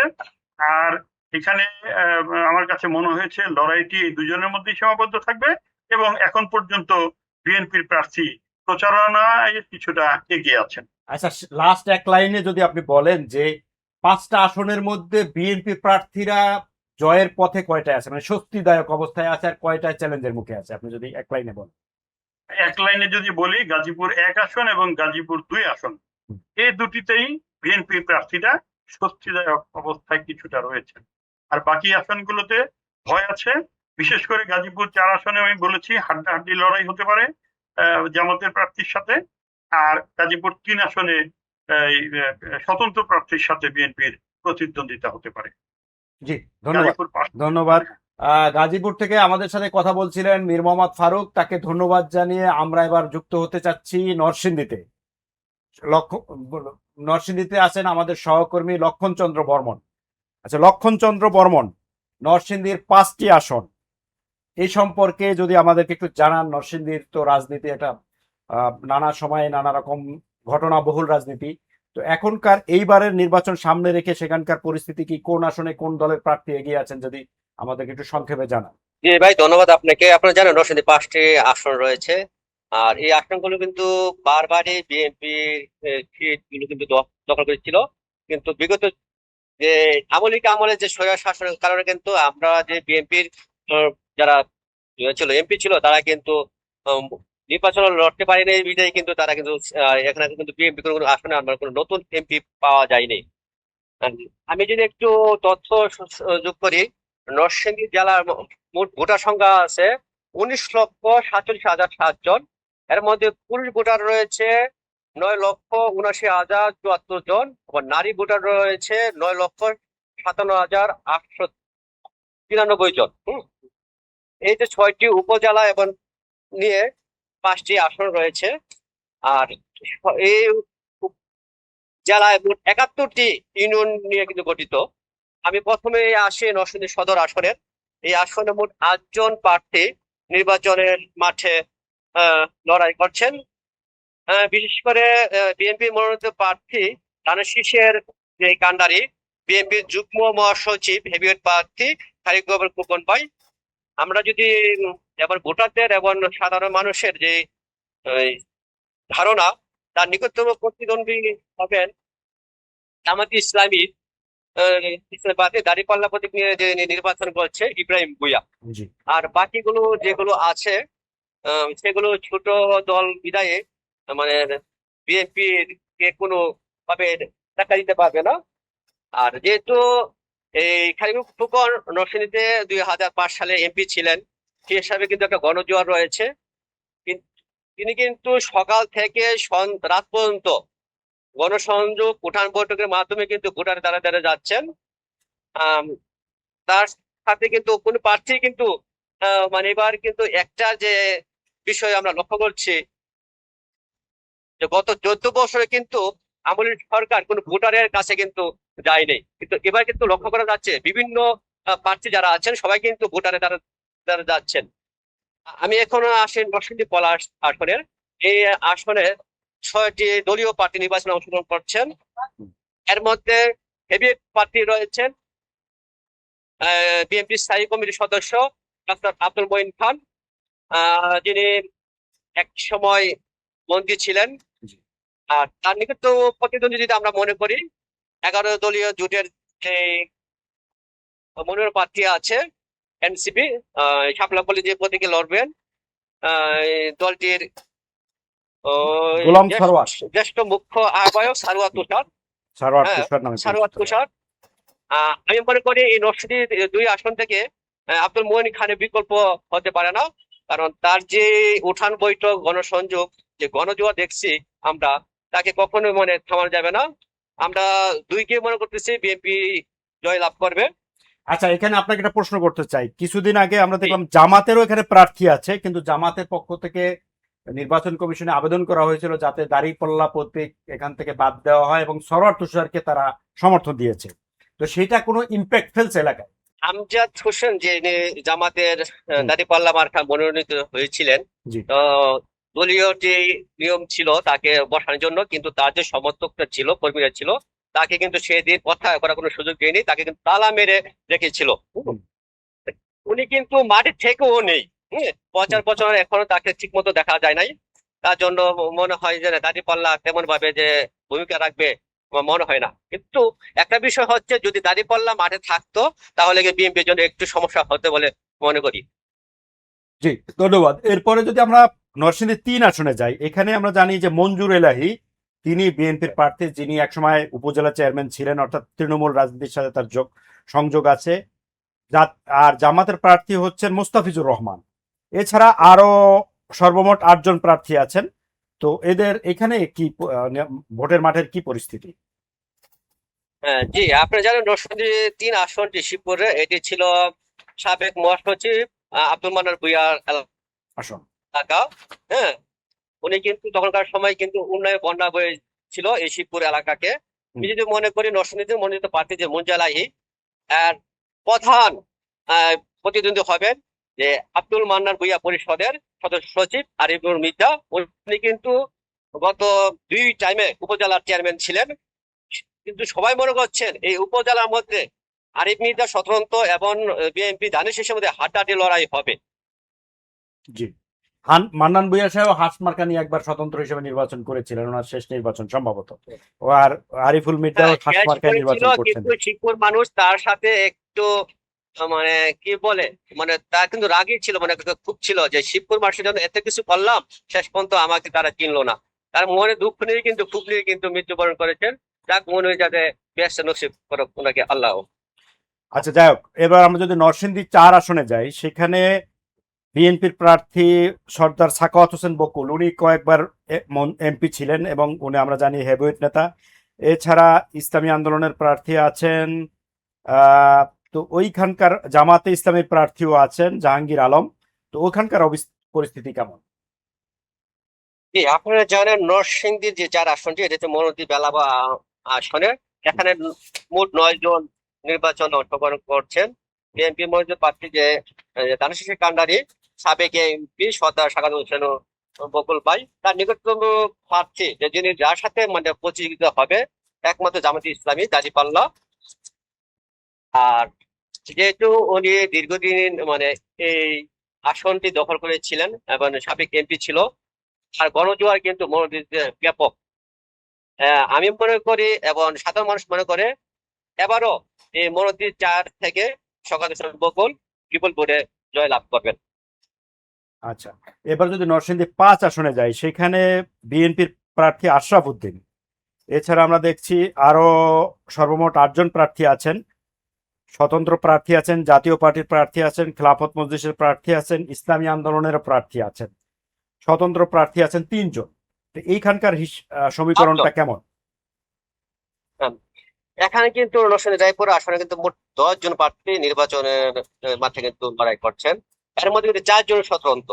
জি, হ্যাঁ, যেমন বিএনপি বিদ্রোহী প্রার্থী আছেন জামাল চৌধুরী, তিনি ফুটবল প্রতীক নিয়ে নির্বাচন করছেন। আরেকজন হচ্ছে জামাতি ইসলামীর যিনি দল থেকে মনোনয়ন পেয়ে খুবই কিন্তু স্বতন্ত্র নির্বাচন করছেন, এই যে পনির হোসেন। উনি কিন্তু এই রায়পুর উপজেলার ভাইস চেয়ারম্যান ছিলেন, তার জন্য কিন্তু তার একটা জনপ্রিয়তা শীর্ষে রয়েছেন তিনি। আর ধানের শীষের যে কান্ডারি ইঞ্জিনিয়ার আশরাফ উদ্দিন বকুল, ওনার যে এই রায়পুরা 24টি ইউনিয়ন রয়েছে, 24টি ইউনিয়নের মধ্যে 8টি রয়েছে চরাঞ্চল। আর চরাঞ্চলের কিন্তু মানুষগুলো কিন্তু ধানের শীষের কান্ডারি বলা যায়। আপনাকে একটু তথ্য বলে রাখি, এই আসনটি কিন্তু দীর্ঘদিন আওয়ামী লীগের শাসন আমলে ছিল। সাবেক মন্ত্রী রাজউদ্দিন আহমেদ রাজু এই রায়পুরা উপজেলার মানে একবারে দাবিদারি ছিলেন। তার সাথে কোনো একমাত্র আরিফ আব্দুলের মির্জার পর আর কোনো বিএনপি নেতা কিন্তু এখান থেকে এমপি হতে পারেনি। তবে এবার যে মানুষের যে গণজোয়ার সৃষ্টি হয়েছে, এবার ধানের শীষের প্রতীকে ইঞ্জিনিয়ার আশরাফ হোসেন বকুল বিজয়ী হবে বলে এখানে সাধারণ ভোটার এবং সাধারণ মানুষ বলছেন। আচ্ছা, আপনি শেষ এক লাইনে যদি বলেন যে আওয়ামী লীগের যে ভোটাররা আছে তারা এবার কোন দিকে, মানে নরসিংদীর আওয়ামী লীগের ভোটাররা কোন দিকে ঝুঁকছে, মানে তারা কোন কোন দলের বা কোন প্রতীকের দিকে ঝুঁকছে, কাকে ভোট দিতে পারে? আওয়ামী লীগের ভোটার গুলো যারা আছে আসলে যারা প্রকৃত আওয়ামী লীগ, তারা তো মানে ধানের শীষে বা জামাত ইসলামে ভোট দেবে না, তারা স্বতন্ত্র কোনো একটা মার্কাকে সাপোর্ট করবে ব্যক্তি হিসাবে। যারা এমনিতে বিভিন্ন সময় আওয়ামী লীগ আমলে কর্মী হিসাবে কাজ করছেন, তারা কিন্তু অনেকেই দেখা গেছে বিভিন্ন রাজনীতি ব্যক্তির প্ল্যাটফর্মে কিন্তু বিভিন্ন মিটিং মিছিলে কিন্তু দেখা যাচ্ছে মানে আওয়ামী লীগ ভোটারগুলো খন্ড খন্ড চিত্রে এগুলো ভাগ হয়ে যাবে, কিন্তু আওয়ামী লীগ ভোটারগুলো যে একটা পক্ষে যাবে এটা কিন্তু মনে হচ্ছে না। এই ভোটগুলো বিভিন্ন প্রার্থীরা মানে বন্টন করা হবে। জি, ধন্যবাদ লক্ষণচন্দ্র বর্মন। নারায়ণগঞ্জ, আমরা আওয়ামী লীগ প্রসঙ্গ আলাপ করছিলাম, নারায়ণগঞ্জ আওয়ামী লীগের একটা ঘাঁটি, বিশেষ করে শামীম ওসমান পরিবারের কারণে আলোচিত, সারা দেশে আলোচিত। তো ওইখানকার ভোটাররা এবার আসলে যেহেতু নৌকা প্রতীক নাই, কোথায় ভোট দিবে? এই ব্যাপারে আমার মতামতটা একটু হয়তো অনেকের সাথে মিলবে না, একেবারেই হয়তো বিপরীতে বলবো। আমার ব্যক্তিগত অবজারভেশন হচ্ছে যে ভোটের রেজাল্টে বা যে পরিসংখ্যান আছে এটাতে আওয়ামী লীগের ভোটার অনুপস্থিতি বা কোনো পক্ষের দিকে যাওয়া কোনো রিফ্লেকশন হবে না। কেন হবে না? কারণ আমি যেটা দেখেছি যে মানে আওয়ামী লীগের যেই ভোটার আমরা বলি যে 30% বা এটা একটা জনপ্রিয় ধারণা আছে যে 30-35%, এইটা আসলে সঠিক না। এই পরিসংখ্যানটা এই জন্য সঠিক না যে আমরা সর্বশেষ যদি কোনো অর্থবহ এবং যেটাকে আমরা স্যাম্পল হিসেবে ধরতে পারি সেটা 2008 সালের নির্বাচন। তো এর ভেতরে চলে গেছে প্রায় 17-18 বছর অতিক্রান্ত হয়েছে, এবং এর মাঝে যে নির্বাচনগুলি হয়েছে সেটা তো আসলে সবই নৌকাময় ছিল। তো ওই সময় থেকে আজকে যে ভোটটা হতে যাচ্ছে সামনে, এখানে প্রায় 4.5 কোটি ভোটার, যারা 4 থেকে 4.5 কোটি যারা প্রথমবার ভোট দেবেন। তো এইটা তো একটা বিরাট সংখ্যা, প্রায় আমার মনে হয় 40% এসে যাবে আমাদের মোট ভোটে। এবং প্রতিবার কিন্তু আমাদের যে ভোটের কাস্টিংটা হয় এটা কখনোই তো 70% উপরে হয় না, এবং 65 থেকে 70 হলে খুব ভালো একটা আমরা ধরি কাস্টিং রেট। তো সেটা যদি হয় ওই 30%-এর ভিতরে আসলে আওয়ামী লীগের ভোটাররা থেকে যাবেন যদি তারা না দেয়, ওরকম একটা যদি ক্যাম্পেইন চলে যে তারা কোনো ভোট দেবেন না। তো সেই অর্থে আসলে ভোটের ফলে আমি মনে করি না যে তারা একেবারে দল বেঁধে কোনো পক্ষে যাবেন অথবা দল বেঁধে ভোট দেবেন না। এটা বিক্ষিপ্ত ভাবে তারা, কারণ এলাকার কিছু ইস্যু আছে, হ্যাঁ, রাজনৈতিক ভাবে একেবারে যারা দলান্ধ তারা যদি না হয়, আমি যেমন নারায়ণগঞ্জে থাকি, আমার হয়তো কোনো দলের প্রতি আমার বিশ্বাস থাকতে পারে, কিন্তু দিন শেষে তো আমি ওই এলাকার নাগরিক, আমি আমার এলাকার নিজের সুবিধা অসুবিধাগুলি চিন্তা করব। তো সেইটা থেকে আমি ভোট দেওয়া বিরত খুব কম লোকই থাকবেন। এই পার্সেন্টেজটা আমার মনে হয় খুব বেশি হলো 10% হবে, এবং যেটা ভোটের ফলাফলে রিফ্লেক্ট করবে না। আচ্ছা, আপনার কাছে কি মনে হয়, মুন্সিগঞ্জ যদিও ঐতিহাসিকভাবে একটা বিএনপি অধ্যুষিত এলাকা, গত সরকারের বিএনপি যখন ছিল 2001 থেকে 6, দুইজন রাষ্ট্রপতি ছিল এবং কয়েকজন মন্ত্রী ছিলেন, উপমন্ত্রী ছিলেন, তো তারপরও এখানে আওয়ামী লীগের একটা ভোট তো আছে। তারা কোন দিকে যাচ্ছে? আওয়ামী লীগ এখন যে ক্যাম্পেইন চালাচ্ছে নো ভোট, তো এইটার কোনো রিফ্লেকশন মুন্সিগঞ্জে আছে কিনা? ভালো একটা প্রশ্ন করেছেন। আসলে সবাই একটা নাম আপনারা জানেন, বঙ্গবন্ধুর chief security officer Mohiuddin Ahmed, সে হচ্ছে জেলা আওয়ামী লীগের সভাপতি। আবার অ্যাডভোকেট মৃণাল কান্তি দাসও কিন্তু গুরুত্বপূর্ণ লোক, সে এমপিও ছিলেন, ঘনিষ্ঠজন ছিলেন। তাদের দুইজনের বাড়ি কিন্তু একদম শহরে। এবং সবচেয়ে যে গুরুত্বপূর্ণ বিষয়টা, যে প্রশ্নটা আপনি করেছেন যে আওয়ামী লীগের ভোট আসলে কোথায় যাবে, তো আওয়ামী লীগের ভোট, যে নেতা কর্মী যারা আছে তারা তো মামলা খেয়ে মানে কিছু পলাতক আছে, আর বাকি যারা আছে, যারা সমর্থকদের কথা যদি বলি, তারা যে একেবারেই যাবে না এমনটা কিন্তু না, তারা যাবে। এখন ফ্যাক্ট হচ্ছে তারা প্রতীকটা বেছে নেবে কোনটা। তো প্রতীকটা যদি আপনি ধানের শীষ বনাম স্বতন্ত্র প্রার্থীর ফুটবল, এই দুইটাই তো হাড্ডাহাড্ডির লড়াই, এবং সেই জায়গা থেকে স্বতন্ত্র কিন্তু অনেক এগিয়ে। যেমন তারা যারা কট্টরভাবে আওয়ামী লীগকে সমর্থন করেন, তারা হয়তো হ্যাঁ এবং না ভোটের জন্য হলেও ভোট কেন্দ্রে যাবে।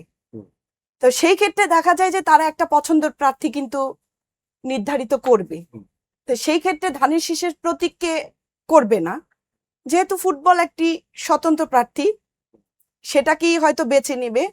আর ইতিমধ্যে আমরা যেটা লক্ষ্য করেছি যে অন্যান্য আসনেও কি একই রকম? এটা তো আপনি বলছেন যে সদর আসনের কথা, এইটা অন্যান্য আসনেরও তো একই অবস্থা। আমি একটু মানে ভিন্ন ভিন্ন ভাবে বলছি, যে ধরেন এই আমরা ইতিমধ্যে লক্ষ্য করেছি যে যাদের মামলা নেই কিন্তু আওয়ামী সমর্থিত এবং কর্মী, তারা কিন্তু আমরা বিভিন্নভাবে দেখছি যে ধানের শীষের পক্ষে মিছিল করছে। আবার ধরেন আরেক আসনে দেখছি স্বতন্ত্রের পক্ষে মিছিল করছে। এবং আমাদের মুন্সিগঞ্জ 3 আসনের যে স্বতন্ত্র প্রার্থী গতকাল অভিযোগ করেছে মানে সাংবাদিকদের কাছে, যে যারা আসলে স্বতন্ত্রের পক্ষে নামছে তাদেরকে মানে আওয়ামী ফেসিবাদের দোসর দোষর বলে তাদের মামলার ভয় দেখিয়েও তারা ঘায়েল করার একটা চেষ্টা করছে।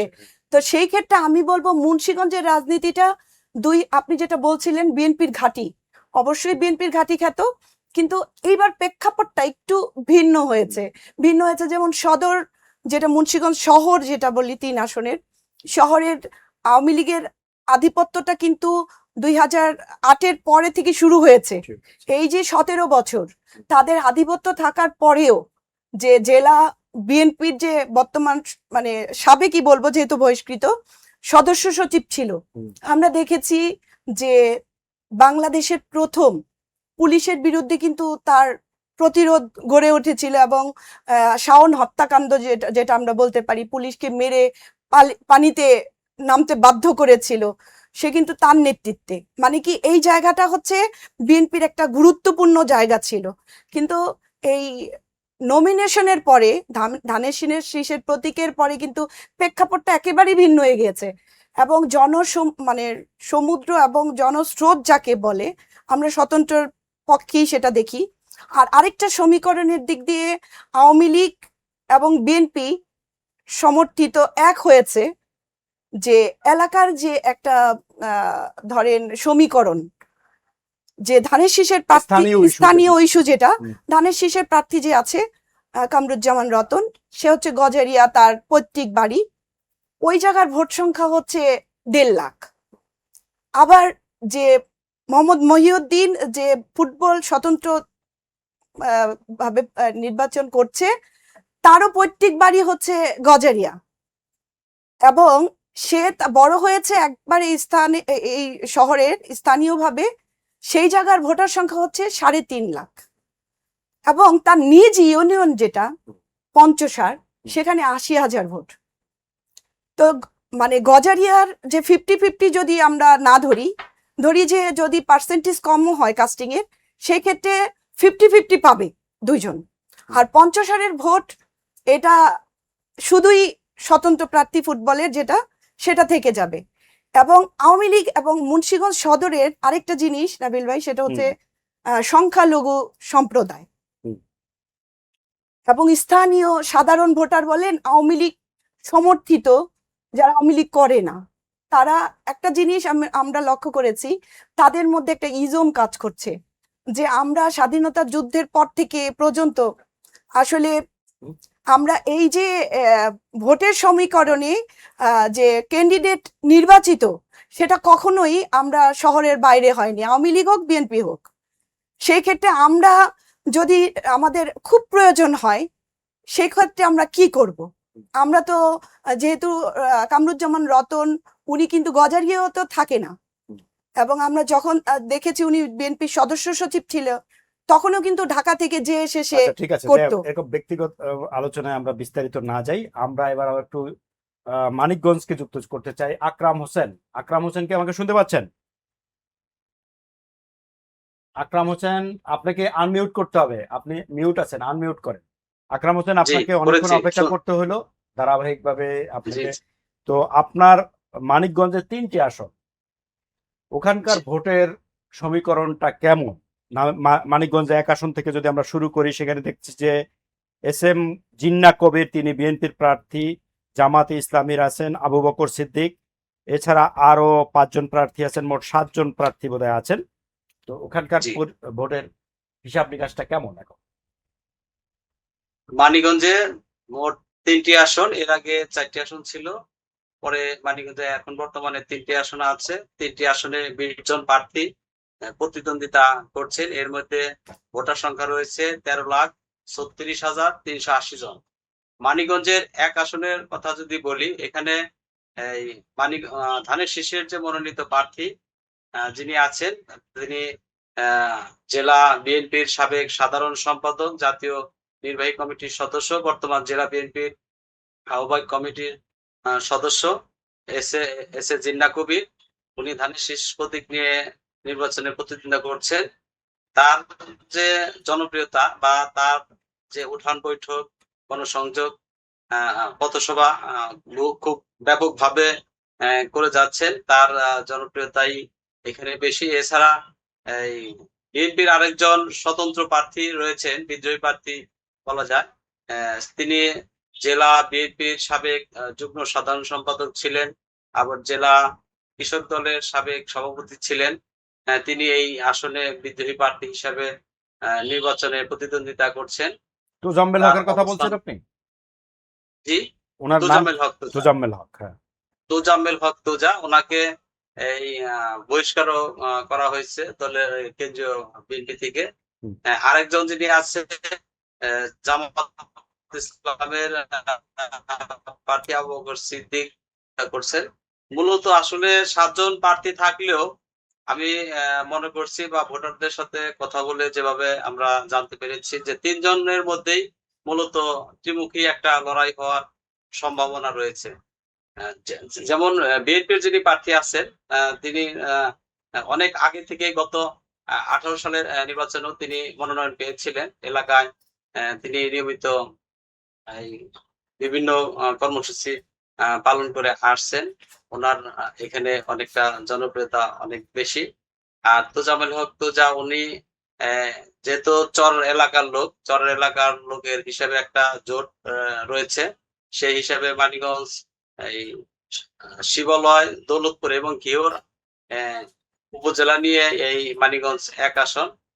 মানিকগঞ্জ, শিবালয় এবং দৌলতপুরে কিছু মানে চরাঞ্চল আছে। এই চরাঞ্চলের শেষ হয়ে যাচ্ছে। ভোটগুলো হয়তো এই স্বতন্ত্র প্রার্থী তোজাম্মেল হক তোজা এখানে কিছুটা বেশি ভোট পাবেন, এমনটাই মানে জানতে পেরেছি। এছাড়া জামাতের যে প্রার্থী মানিকগঞ্জের 3টি আসনের মধ্যে শুধু মানিকগঞ্জ 1 আসনে জামাতের প্রার্থী রয়েছে। এ কারণে জামাতের অন্য যে 2 আসনের যে জামাতের যে নেতা কর্মীরা, তাদেরকে দেখা গেছে যে এখানে তারা ওই 1 আসনের দিকেই তারা নজর দিচ্ছেন এবং ওই 1 আসনের যে জামাতের যে প্রার্থী রয়েছেন তার সাথে বিভিন্ন গণসংযোগ এবং নির্বাচনী প্রচার প্রচারণা কার্যক্রমে যাচ্ছেন। মূলত আসলে মনে করছি যে এই 7 জন প্রার্থীর মধ্যে এই বিএনপি এবং বিএনপির যে বিদ্রোহী প্রার্থী তোজাম্মেল হক তোজা এবং জামাতের যে প্রার্থী আবু বকর ত্রিমুখী সিদ্দিক, এই প্রতিদ্বন্দ্বিতা হতে পারে। ত্রিমুখী লড়াইয়ের একটা সম্ভাবনা রয়েছে। আচ্ছা, এবার যদি আমরা মানিকগঞ্জ 2-এ যাই, সেখানে বিএনপির প্রার্থী হচ্ছে মইনুল ইসলাম খান এবং এখানে জামাতের প্রার্থী নাই, আছে খেলাফত মজলিসের সালাউদ্দিন সাহেব এবং ইসলামী আন্দোলনেরও মোহাম্মদ আলী আছেন, জাতীয় পার্টিরও আব্দুল মান্নান আছেন। তো এই 4 প্রার্থীর মধ্যে কে আগে, কার পরিস্থিতি কেমন? এখানে আসলে বিএনপির যিনি প্রার্থী আছেন মনিরুল ইসলাম খান শান্ত, ওনার বাবা একসময় সাবেক মন্ত্রী ছিলেন। তার ব্যাপক এলাকায় অনেক ভালো কাজ করেছেন এবং জনপ্রিয়তা রয়েছে। সেই জনপ্রিয়তা উনি মনিরুল ইসলাম খান শান্ত সাহেব উনিও উপনির্বাচনে উনি সাবেক সংসদ সদস্য হয়েছিলেন। তার একটা নির্বাচনী আগের একটা অভিজ্ঞতা রয়েছে এবং ব্যক্তি হিসেবেও তার অনেক ভালো পরিচিতি আছে। আর এইখানে যে 11 দলীয় জোটের যাকে প্রার্থী দেওয়া হয়েছে এই সালাউদ্দিন, খেলাফত মজলিসের পার্টি থেকে তাকে প্রার্থী দেওয়া হয়েছে, খেলাফত মজলিস সালাউদ্দিন। তার আগের যে নির্বাচনী কোনো অভিজ্ঞতা নেই, সে কখনো কোনো জনপ্রতিনিধিত্ব করে নাই। সে আসলে একেবারেই নতুন, তার অতটা জনপ্রিয়তা নেই। এখানে আসলে ধানের শীষের যে প্রার্থী সেই মূলত এখানে ভালো অবস্থানে আছে। আর জাতীয় পার্টির যে একজন প্রার্থী রয়েছেন এস.এম. আব্দুল মান্নান, তিনি সাবেক সংসদ সদস্য ছিলেন জোটের প্রার্থী হিসেবে। তবে এবার মানে তাকেও অতটা নির্বাচনী প্রচারণা বা গণসংযোগ অতটা লক্ষ্য করা যাচ্ছে না, অতটা শোনা যাচ্ছে। মূলত হয়তো ওই জামাত জোটের যে প্রার্থী এই সালাউদ্দিন এবং ধানের শীষের প্রার্থীর মধ্যেই প্রতিদ্বন্দ্বিতা হবে। সেখানে আমি মনে করি যে ধানের শীষই এখানে হয়তো এগিয়ে থাকবেন। আচ্ছা, আমরা মানিকগঞ্জ 3 আসনে যদি যাই, এটা একটা হেভিওয়েট প্রার্থী আছেন, মুন্নু সাহেবের মেয়ে আফরোজা খান রিতা, এখানে বিএনপির প্রার্থী এবং উনি একজন শিল্পপতি, দানশীল মানুষ হিসেবে এলাকায় পরিচিতি আছে। ওনার মেয়ে এবার প্রার্থী, যিনি মুন্নু গ্রুপের সম্ভবত এখন কর্ণধার। এছাড়া এখানে জামাতের প্রার্থী নেই, বাংলাদেশ খেলাফত মজলিসের প্রার্থী আছে, ইসলামী আন্দোলনের প্রার্থী আছে এবং আমরা দেখতে পাচ্ছি 3 জন স্বতন্ত্র প্রার্থী আছে, সর্বমোট 8 জন প্রার্থী আছে। তো আফরোজা খান নয়জন রিতার প্রার্থী সামনে আছে। কি চ্যালেঞ্জ আছে এখানে? এখানে আসলে আফরোজা খানম রীতা উনি জাতীয় বিএনপির চেয়ারপারসনের উপদেষ্টা, আবার দুইবারের জেলা বিএনপির সভাপতি, বর্তমান যে আহ্বায়ক কমিটির উনি আহ্বায়ক হিসেবে দায়িত্ব পালন করছেন।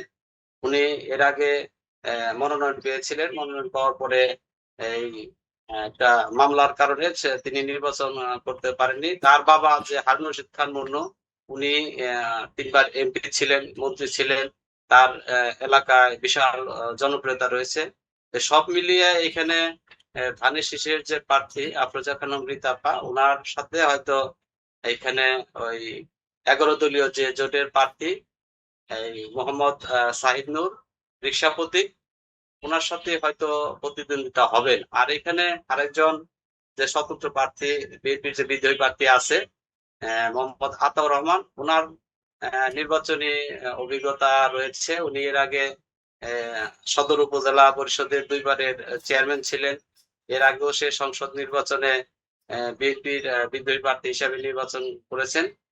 তার একটা জনপ্রিয়তা, মানে এই প্রতীক বরাদ্দের আগে মানে এরকম শোনা যাইতো যে হয়তো বিএনপির যে মনোনীত প্রার্থীর সাথে হয়তো স্বতন্ত্র প্রার্থী বা বিদ্রোহী প্রার্থী আতাউর রহমান আত্মার সাথে প্রতিদ্বন্দ্বিতা হবেন, কিন্তু প্রতীক বরাদ্দের পর থেকেই দিন দিন মানে তার যে জনপ্রিয়তা বা তার কর্মী সমর্থক বা গণসংযোগ অনেকটা কমে গেছে।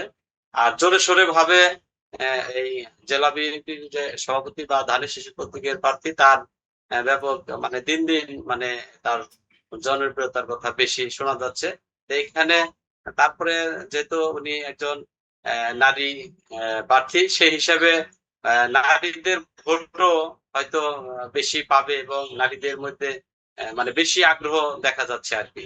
তো সব মিলিয়ে এই আসনে মানে এই হয়তো আফরোজা খান রীতা ধানের শীষ প্রতীকের প্রার্থী উনি এগিয়ে রয়েছেন। আর আরেকটা কথা হলো, মানিকগঞ্জ বরাবরই কিন্তু বিএনপির ঘাঁটি হিসেবে পরিচিত। এক সময় এই মানিকগঞ্জের 4টি আসন ছিল, 4টি আসনে কিন্তু ধানের শীষ বা বিএনপি জয়লাভ করেছে। আওয়ামী লীগ আসার পরে ওইভাবে নির্বাচন হয়নি, ওইভাবে নির্বাচন অংশগ্রহণ করতে পারেনি, আসতে পারেনি। তবে এবার যে মানিকগঞ্জের 3টি আসনে কিন্তু যে পুরনো যে মানিকগঞ্জের যে বিএনপির ঘাঁটি, সেই ঘাঁটি উদ্ধারে বা ওরকম আমরা দেখতে পাচ্ছি হয়তো আগামী নির্বাচনে মানে 3টি আসনেই ধানের শীষের যে প্রার্থী তারা হয়তো জয়ী হবেন, এমনটা মানে বোঝা যাচ্ছে। জি, ধন্যবাদ আকরাম হোসেন। মানিকগঞ্জ থেকে কথা বলছিলেন আকরাম হোসেন। আমি একটু সোনিয়া হাবিব লাবণীর কাছে যেতে চাচ্ছি। সে একটা প্রসঙ্গ তুলেছে নারী ভোটার। আমরা এবার জানি যে আমরা প্রায় সারা দেশ থেকে একটা খবর পাচ্ছি যে জামাত এবার নারী ভোটারদেরকে টার্গেট করেছে এবং বাড়ি বাড়ি তাদের যে নারী কর্মীরা আছেন তাদেরকে পাঠাচ্ছে, মা বোনদেরকে বোঝানোর চেষ্টা করছে যে জামাতকে ভোট দেওয়া উচিত। মুন্সিগঞ্জের পরিস্থিতি কেমন? নারী ভোটাররা কোন দিকে ভোট দিবে? আসলে আপনি একটা গুরুত্বপূর্ণ প্রশ্ন করেছেন। নারীর ভোটার সংখ্যা কিন্তু পুরুষের চেয়ে কম না, কম না।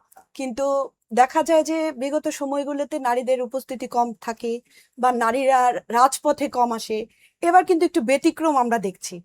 আমরা যদি মানে একবারে সবগুলো স্বতন্ত্র থেকে আরম্ভ করে ধরেন 10 দলীয় জোট বা বিএনপি, তাদের মিছিল এবং প্রচারণায় কিন্তু আমরা নারীদের উপস্থিতি খুব বেশি দেখছেন। দেখতে পাচ্ছি।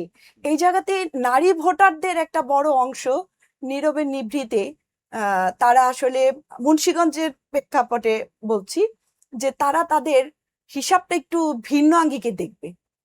আমি আপনাকে বলে গিয়েছিলাম যে মুন্সিগঞ্জ 1, 2, 3 যেখানে নারী ভোটাররা মনে করছে যে নারীদের যে নিরাপত্তা দিতে পারবে, নারীদের মানে অগ্রযাত্রায় যে ভূমিকা নিতে পারবে, বেসিক্যালি তারা কিন্তু ওই ক্যান্ডিডেটকেই ভোট দিবে।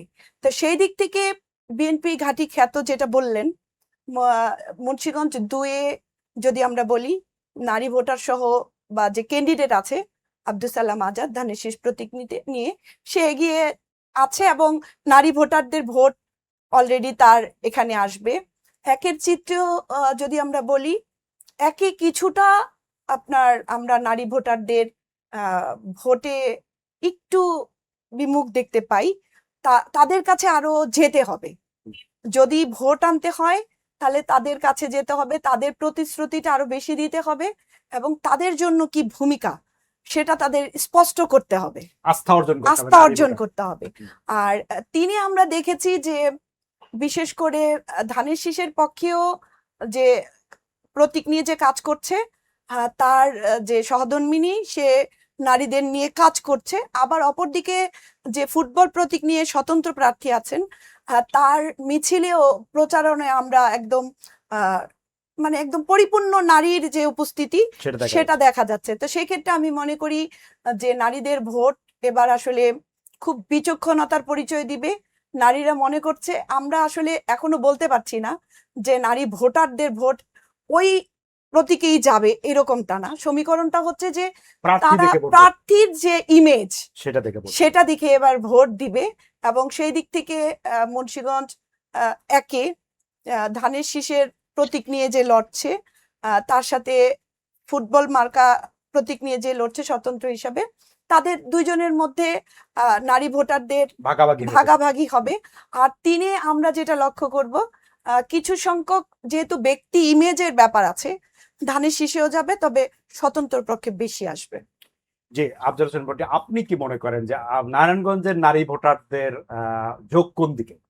আসলে ওইভাবে আলাদা করে তো বোঝা যায় না যে নারী ভোটার, এবং আসলে শহরাঞ্চলে হয়তো নারীরা ইন্ডিপেন্ডেন্ট, তারা তাদের সিদ্ধান্তটা নিতে পারেন, যেটা হয়তো নারায়ণগঞ্জ 4 আর 5 আসনে আমরা দেখতে পাবো কিছুটা। কিন্তু বাকি অঞ্চলগুলো তো একটু গ্রামের এলাকা, সেইখানে আমাদের সারা বাংলাদেশের চিত্রটা হয়তো তারা পরিবারের পুরুষ দ্বারাও অনেকটা ইনফ্লুয়েন্স হয়ে থাকেন। হ্যাঁ, এইটা যেই কারণে একেবারে স্বতন্ত্র শুধু নারীদের মতামত আমরা পাবো বা তার একেবারে নিজস্ব চিন্তা চেতনা সে প্রয়োগ করতে পারবে, এরকমটা তো আসলে হয় না। তবে 4 আর 5-এ এটা হচ্ছে। এবং নারী ভোটারদের আকর্ষণ করার ক্ষেত্রে যেটা আমরা দেখছি, জামাতের ব্যাপারে এটা একটা প্রচলিত আছে যে তারা আসলে হয়তো নারীদের কাজের সুযোগ কমে যাবে, এবং তাদের প্রতিপক্ষ বিএনপিও এটা প্রচার করে থাকে জোরে সোরে, আওয়ামী লীগ তো করতো। কিন্তু যেটা আবার জামাতের আছে, তারা যে এই যে তাদের একটা নারী টিম আছে, তারা ঘরে ঘরে গিয়ে একেবারে নারীদেরকেই কনভিন্স করার চেষ্টা করছে। কি উপায় করছে আমরা জানি না, কারণ তাদের কিন্তু আমরা দেখি না যে একটা সমাবেশ করতে বা ই করতে, তার ভেতরে ভেতরে কাজটা করছে। যেই কারণে আমার মনে হয় যে এটা একটা হয়তো কি বলা যায়, হয়েও আসতে পারে, একটা মানে ইউনিক একটা ব্যাপার হয়ে আসতে পারে জামাতের ক্ষেত্রে। হ্যাঁ, তাদের নেগেটিভটা তো আমরা জানছি, এটা সোশ্যাল মিডিয়াতে সব জায়গাতেই আছে, এই একটা মানুষের ধারণা আছে জামাতের সম্পর্কে। কিন্তু এইটাকে ওভারকাম করার জন্য কিন্তু জামাত ভেতরে ভেতরে মহিলা দিয়ে, তাদের মহিলা টিমটা কিন্তু যথেষ্ট স্ট্রং, আমরা যতটুকু সংগঠিত। হ্যাঁ, সংগঠিত। তো ওই সম্পর্কে আমরা অত ভিতরে যেহেতু যেতে পারি না, আমাদের কাছে ওই তথ্যটা নেই। হয়তো এবার নির্বাচনের পরে আমরা এই সবগুলো তথ্য নতুন করে পাবো, যে আসলে তাদের এটা কতটা কাজ করেছে এই কৌশলটা। জনাব আফজাল হোসেন পন্টি, আপনাকে ধন্যবাদ জানাচ্ছি। সোনিয়া আসিফ বিপ্লবনী, আপনাকে ধন্যবাদ জানাচ্ছি। এছাড়া অনলাইনে যারা যুক্ত আছেন, মীর মোহাম্মদ ফারুক গাজীপুর থেকে, আকরাম হোসেন মানিকগঞ্জ থেকে, লক্ষণ চন্দ্র বর্মন নরসিংদী থেকে এবং রূপগঞ্জ থেকে খলিল শিকদার, আপনাদের সবাইকে ধন্যবাদ জানিয়ে আজকের মতো শেষ করছি। ভালো থাকবেন। প্রিয় দর্শক, আপনাদেরকেও ধন্যবাদ জানিয়ে আজকের মতো শেষ করছি। শীঘ্রই আবার অন্য কোনো জেলা নিয়ে আপনাদের মুখোমুখি হব, ভোটের সমীকরণ মেলাবো। সে পর্যন্ত সবাই ভালো থাকবেন এবং বাংলা ভিশনের সঙ্গেই থাকবেন আশা করছি।